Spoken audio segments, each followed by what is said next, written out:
Woke white people, I'd like to ask you a favor. Please stop asking for forgiveness for your white privilege. You're not fooling anybody. You're not helping black people or any other minority. And your public confessions don't make you look virtuous. They make you look disingenuous, which is a really nice way of saying fake, phony, and fraudulent. For starters, what is white privilege anyway?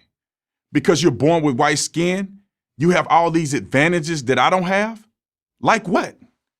Like you can get a mortgage loan that I can't get? I got a loan. At a great rate, by the way, and I got the house. Why would a banker not give a loan to someone who met the loan requirements? He doesn't want to make money? I've never heard of such a banker. Or how about this? You can enter a store and not be looked upon with suspicion, but I, a black person, cannot? Except that has never happened to me. But if I was a young dude with my pants hanging down to my butt, I could understand why the store owner would be concerned. I used to be a cop. Believe me, I understand.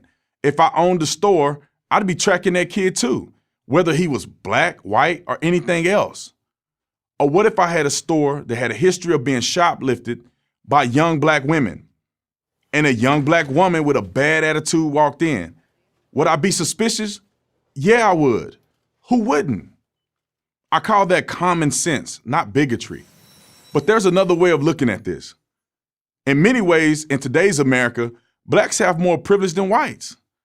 It's been my experience that whites bent over backwards to give blacks every possible advantage. If two people are equally qualified for a job, the black person will usually get it. Big companies and prestigious universities fall all over one another trying to sign up talented black people. If you deny this, you are denying reality, which is what the person who dreamed up this whole thing did. A professor of women's studies at Wellesley College by the name of Peggy McIntosh. She wrote in an article in 1988 about all the white privilege she thought she had. She listed 46, including this one. I can choose bandages and flesh color and have them more or less match my skin. Wow, that's some kind of privilege. Soon others took up the cause. Today, these so-called progressives dominate our colleges and universities, imposing this absurd notion of white privilege on their students. That's too bad because it does nothing good for white students, and it does nothing good for black students. But of the two, ironically, the white students get the better of the deal. Let me explain.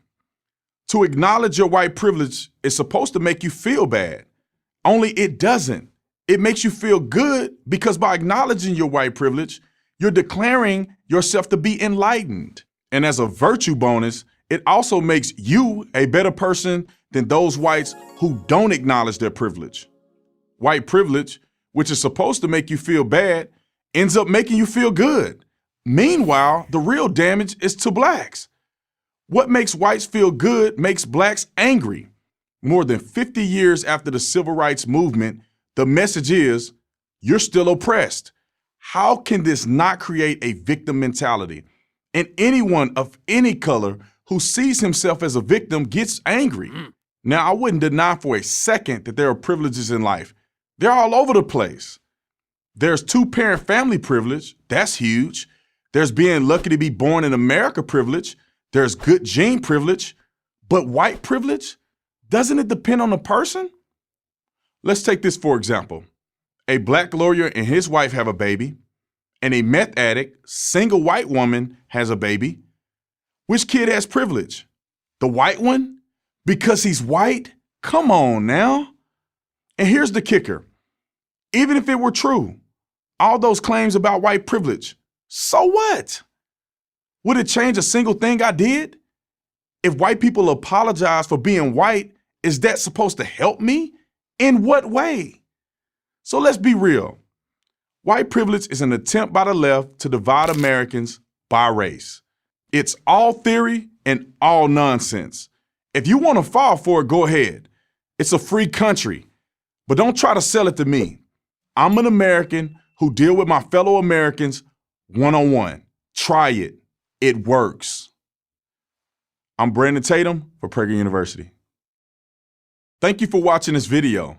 To keep PragerU videos free, please consider making a tax-deductible donation.